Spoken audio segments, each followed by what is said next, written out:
On July 22nd, 1957, in El Segundo, California, 4 teens were parked near an airport.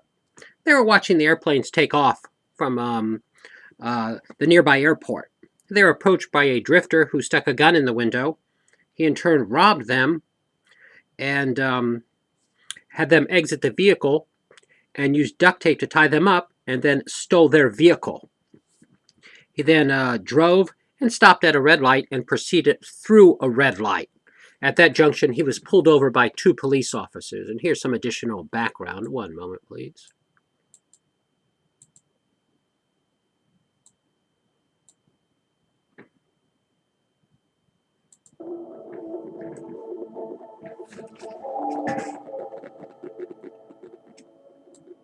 This case, it was like no other case.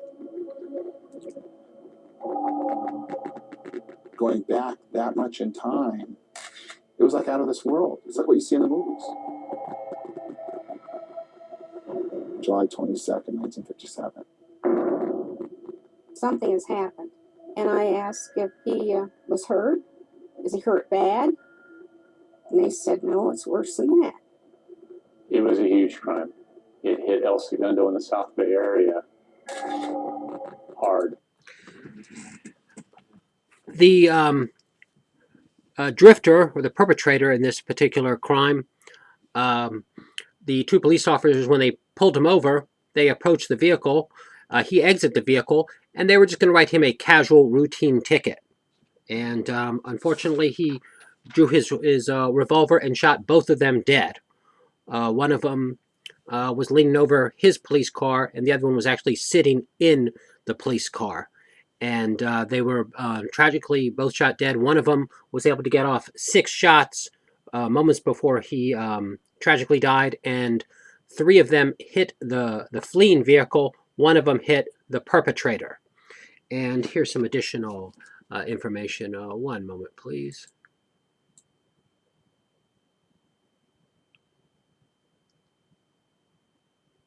And it's quite a case here.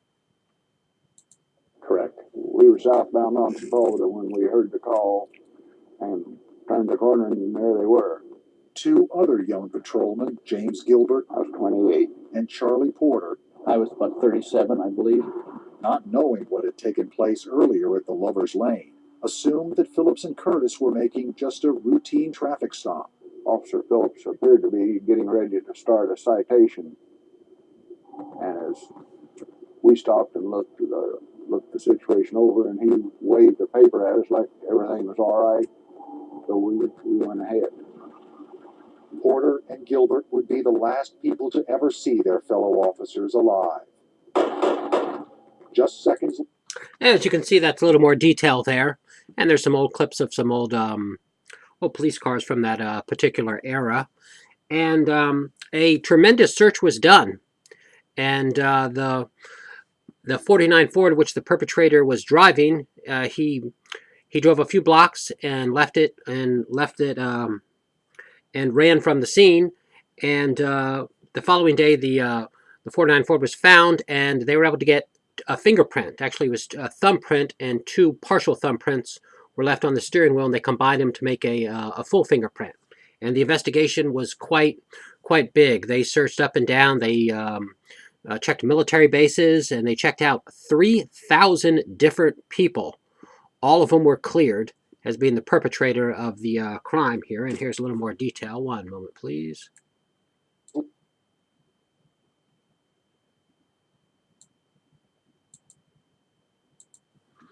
From Officer Phillips' handgun. That's pretty remarkable. It is.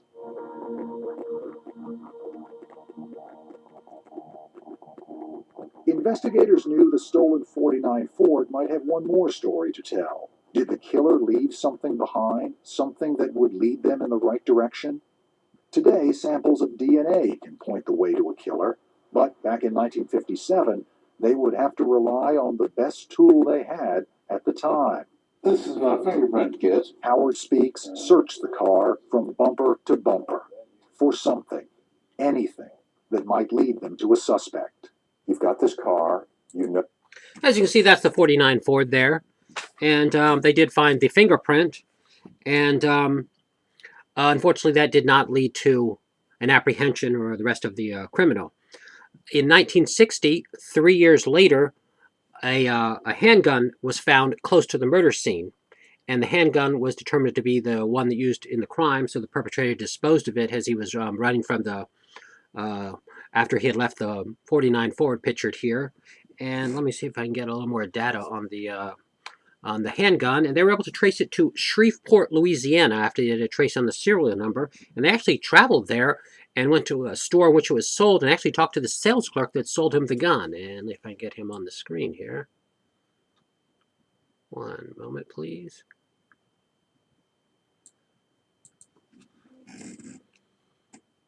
To this case also. The serial number was traced by investigators back then to Shreveport, Louisiana.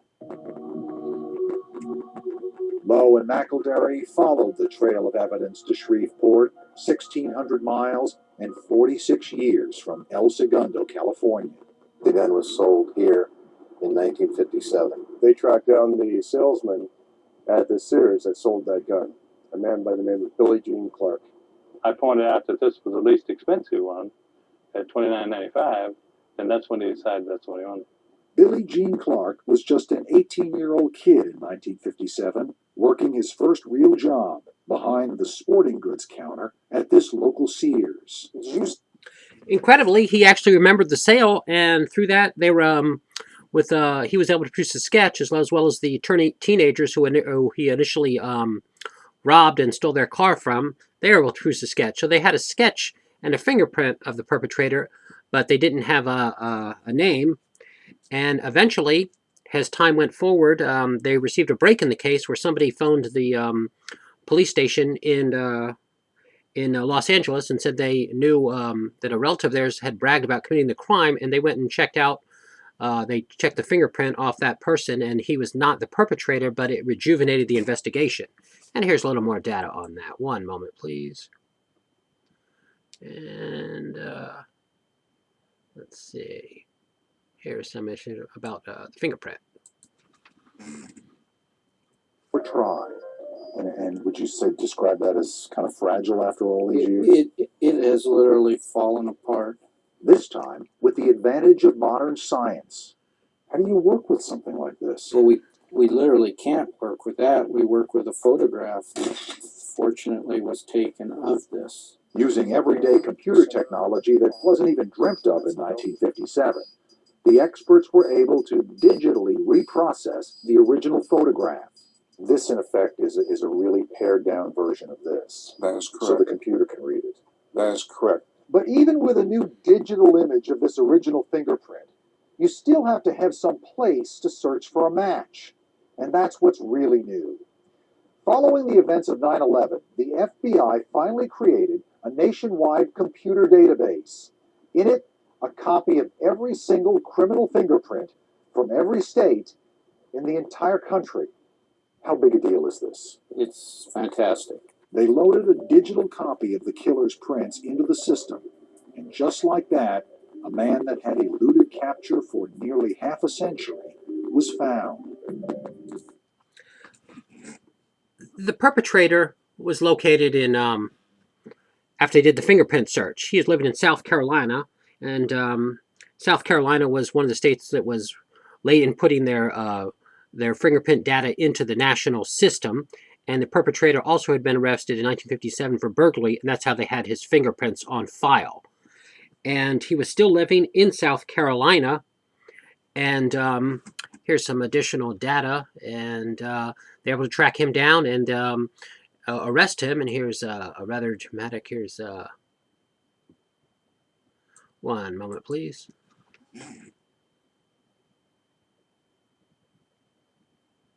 They were ready to go out and get a warrant for his arrest at that point. And so, confident their case against Mason was solid, detectives made the trip to South Carolina to finally get their man. But it wasn't over yet. Gerald Mason's comfortable retirement was about to come to an end, and no one knew how he'd react. There was a lot of anxiety because we didn't know what was going to happen. What did you say to him? Mr. Mason, we're detectives from Los Angeles, and we're here to talk to you about something that happened back in 1957. 2 police officers were murdered. My God, you were here for that reason? Sure. As you can see, he was quite surprised, and here's some additional data on it. One moment, please. And And it will be used against Sheriff for the law. You understand that? Yes, you do. When Gerald Mason answered a knock on his front door early on the morning of January 29th, 2003, it's clear from these police audio tapes that he never expected it would be his past finally catching up with him. We're investigating a crime that occurred back in 1957. 2 police officers were murdered. My God, you were here for that reason? Sir. When my partner explained to him that we were homicide investigators from LA County, his chin just dropped. Detectives Kevin Lowe and Dan McElderry weren't sure who was more surprised when they finally met Mason face to face. He was just shocked, completely shocked. And he just kept saying, I don't understand why you're here. You've come here for me? Yes, sir. That's what the arrest warrant's for. He never denied it. He never reacted. He just stared off and just shook his head. El Segundo Police Lieutenant Craig Cleary had the... And that's him actually being arrested there. And he was sent to California, where he went on trial. He initially pleaded not guilty, but as the evidence accumulated, he had no real choice but to plead guilty. And here's a brief clip of the trial here. It was, one moment, please.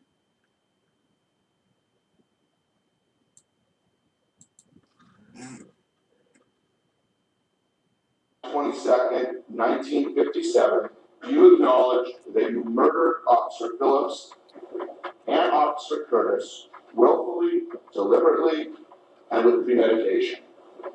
Yes.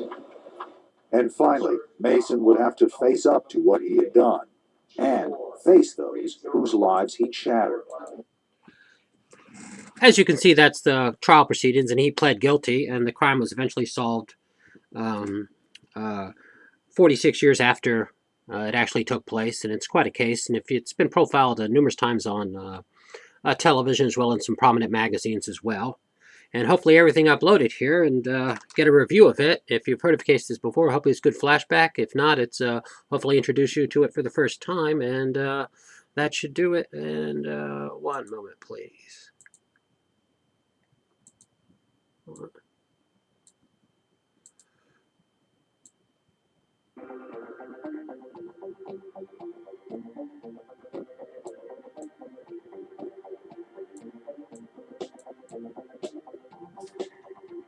And you can start a citation